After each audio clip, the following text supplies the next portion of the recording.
Hi, everybody. This is Pete De La Torre, the author of Connect with Ruthless Honesty, and I want to welcome you to Conversations with Pete.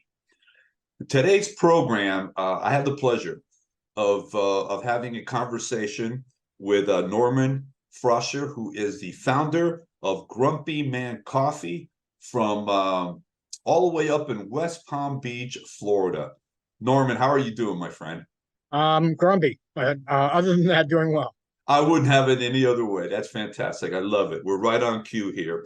As most of you know, I recently published my book, Connect with Ruthless Honesty, and we had a really, really nice book signing event this past June. And there were many folks that supported the launch of the book, and one of them is my good friend Norman with his business with his company GrumpyMan Coffee. So first of all, I want to thank you very very much for supporting the launch and helping us get this book off the ground.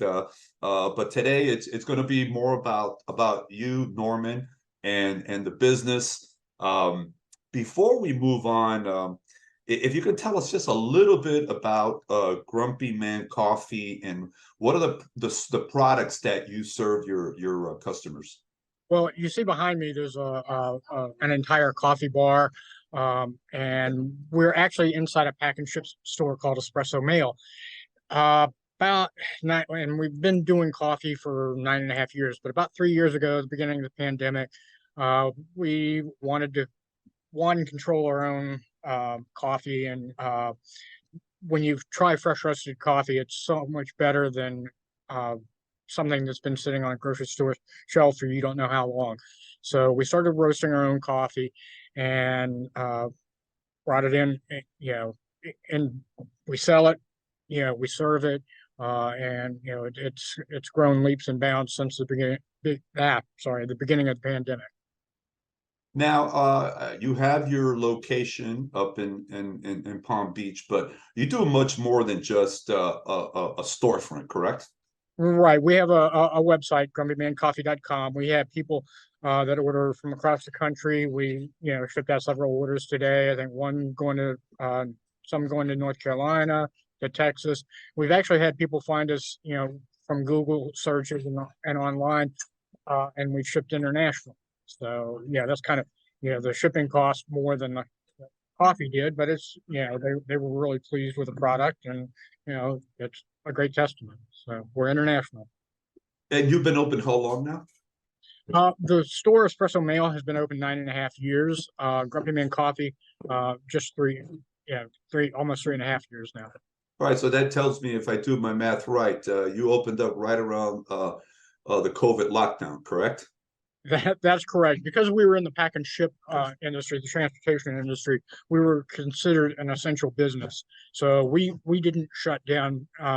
In fact, uh, that April was one of our busiest. Usually December is one of our busy months, but that April was actually, one of our busiest months. We were the only store in this plaza that we're in that was open, but people didn't want to have to mingle with large crowds, go to the post office or anything like that. So it was an opportunity for us to to help people out and and serve the community. So even going back to 9 years ago, when you first started this entrepreneurial journey, what inspired you to be a business owner, to be an entrepreneur?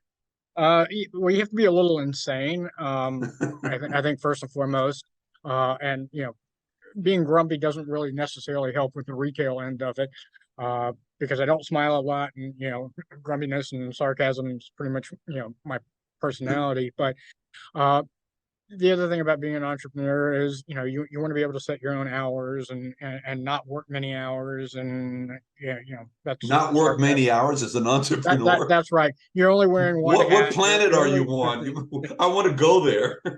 it's the coffee, Pete. It's the coffee. Okay. Um, no, it's it's to me, it's the independence, not from having to work or whatever. If you love what you're doing, it's not work, but it's the independence to be able to decide, I want to bring in this product, or I want to roast my own coffee. I want to, perfect the coffee roasting and provide that and provide other services for people and the community. That that makes it worthwhile for what we do. There is it's almost as if our entrepreneurs, if you're going to be very successful in your business and successful entrepreneurs, you have to basically wear two different hats. One is that creative individual that's looking to see, what they can do with their products and services to keep serving the marketplace with new ideas, with new products, with new way of getting it out there, and constantly be looking at that. And that's the real exciting part of all this, right? But then there is the reality check, the operational part of the business, the P&Ls, the revenues, the costs, the expenses, the human capital part of it. How have you been able to juggle both of those? Well, I mean, you juggle, obviously. You are wearing a lot of different hats. Yeah, maybe more than just those two, but Oh, um, absolutely, yeah. yeah. But in my way of thinking, and I'm on the board of directors for a nonprofit that helps counsel pack and ship stores across the country. And what we tell people, and I firmly believe, you have to make your business relationship based instead of transactional based. You go to Walmart, it's a transaction. You go to Target, it's a transaction. You go to one of my competitors, Starbucks, it's a transaction. So what we aim for, not only in our community, but with everybody that walks through the door, it's a relationship. Yeah. And we build that relationship, and that way you're not necessarily focused on, the dollar line, the bottom line, the dollar, that's in the register or the credit card, receipts at the end of the day. It's the relationship and how do you get those people to come back? You put out a quality product, you take care of them, you solve their problems. If the coffee's no good, they're not going to buy another bag. If you don't pack their shipment properly, they're not coming back to you. Absolutely. And the most important part is putting a smile on their face so that they're not grumpy anymore. Well, yeah, I mean, we want to put a smile on their face, but I have a great staff that works for me, and they take care of a lot of that where I don't necessarily have to be up front, helping a person because you know, this is the face you're going to get. It's not smiling. It's not warm, fuzzy, friendly, but everybody that works for me, they counteract that, by far. Absolutely. Norman, it's a question I always like asking because I enjoy hearing the different stories from different entrepreneurs. And it might not be the easiest one to answer, but at this point in our conversation, what is the proudest moment you've had as a business owner? I guess a couple of years ago, my son came to work for me, and he knew the bit of the business. But we went to a convention shortly thereafter, and it was in Texas, and there were store owners all across the country. Probably 500 different stores that were at the event, and across the country, people know me.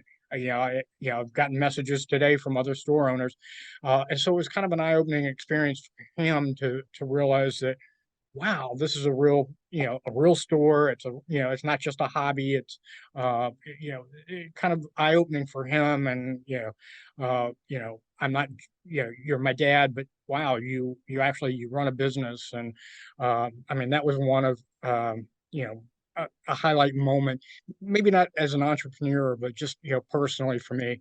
And the other thing was when I was asked to serve on the board of directors, and I'm now the board chair. That's an honor that people in the industry bestowed upon me. Now, of course, it's one more hat, a little bit more work, but you know it makes I'm honored that people look at me in that light. Phenomenal. Let me flip the coin and ask you the next question. Um, what's the most difficult challenge you've encountered as an entrepreneur, as a business owner, and I think more importantly, how did you overcome that adversity? Uh, every day presents, unique and different challenges. The biggest thing for me is, not to shy away from them. If we have an issue with a shipment or uh, whatever the problem is, you face it head on. You do be authentic. You own it, uh, and solve it the best way you can. You're not going to be able to solve everything, but that's what I work toward. It is a daily challenge, weekly challenge, but you know we attack every single problem head on, and try to check it off that to-do list. Is it solving those problems is as important as your daily to-do list. Yeah, I think what you just said is right on point. Is we as entrepreneurs and business owners, we are riding the most exhilarating, unpredictable roller coaster that we can ever imagine. And this is not just day by day. This is like hour by hour. I mean, you can be at the top of that roller coaster 1 hour, and an hour and a half later, you're going downhill fast. Then you got twists and turns. You go upside down. That's the typical day of an entrepreneur, and it's just like accepting that that's the way it is. And whenever a crisis hits, it's to confront it head on, deal with it. Don't try to sweep it under the rug, because it's going to grow to be a bigger monster, and the biggest monster could be that your doors are closed and you're not in business anymore. So you need to deal with they come, celebrate the victories, large, medium, small, as you move forward. Before we wrap it up, and I and this was a really interesting moment for me years ago. I was doing a daily radio show, and I interviewed a gentleman, who's a friend of mine, an entrepreneur, and I was doing a whole week's worth of showcasing entrepreneurship, and trying to help everybody look at it in a way that, hey, you too could be a business owner and all that kind of stuff. And then I asked him the first question is, what advice would you give to aspiring business owners, listening right now? And he told me, don't do it. Don't do it. Get away. Just do not do it. Do not open up the business. Quit while you're ahead. And I looked at the guy and I said, that's not the answer I was looking for, but it was honest and it was authentic, because I know that I felt that way many times over, and you felt that way. It's like, why am I doing this? I mean, I don't, why do I need to live this life full of stress? But it comes with the territory. And if what you said earlier, the passion that you have for your business and what you do far supersedes the issues that you might have to encounter on any particular day. Would you agree with that? Yeah, most certainly. It takes you know a different kind of individual to want to subject yourself to that. Because you're not just 9 to 5 punching the clock and going home. You may take off at 5, or it may be 6 or 7, but you're not punching out. Mm-hmm. You're not on the clock. So it takes a different mindset. But there's a reward in it. And internally, I know for me, we pride ourselves. I give back to the community. We have had several high school students that we've given scholarships for, and I'm a small mom and pop store. I'm by no means large, but I think you pay it forward.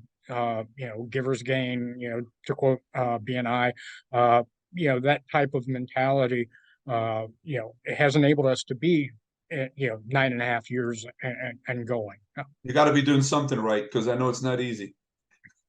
Never easy, but it's a fun challenge. We take on new things and new challenges. Every day. We just started. We've been doing GrumpyMan for 3 years. We just started one of the farmers markets this first Saturday. had no idea how it was going to go, what to expect. But overall, it went really well and was successful. And people, found us, and we'll be out there, until April when it ends. So we'll be out there every week, hustling, That's the name always of the on fire. game there. What is the best way for the viewers to get to know more about Grumpy Man Coffee? How can they reach out to you? Okay, well, they can reach out, they can find us on the website, grumpymancoffee.com. They can follow us on social media. We're big on Instagram and Facebook. We're also on TikTok. That's in our parent store, Espresso Mail. They can drive by, we're in West Palm Beach, right off of Okeechobee Boulevard. They can give us a call. Uh, there are multiple ways, contact us through the website, try a bag of coffee, and you know. It's the way to just try the real thing. And I gotta visit you soon up there and sit down and enjoy a hot cup of high quality coffee to Yeah, to to take take away a little bit of the grumpiness, right? yeah, yeah, and like I said, fresh roasted coffee. I mean, I can't go back to any other coffee. It's far and above what you're going to find That's anywhere else. beautiful. Yeah. My friend, keep up the good work. Congratulations for the success. Congratulations for being a corporate neighbor, corporate partner in your community and giving back.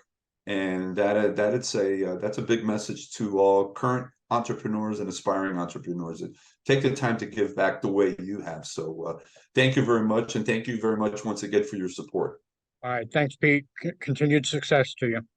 Likewise, take care, my friend. Bye bye now.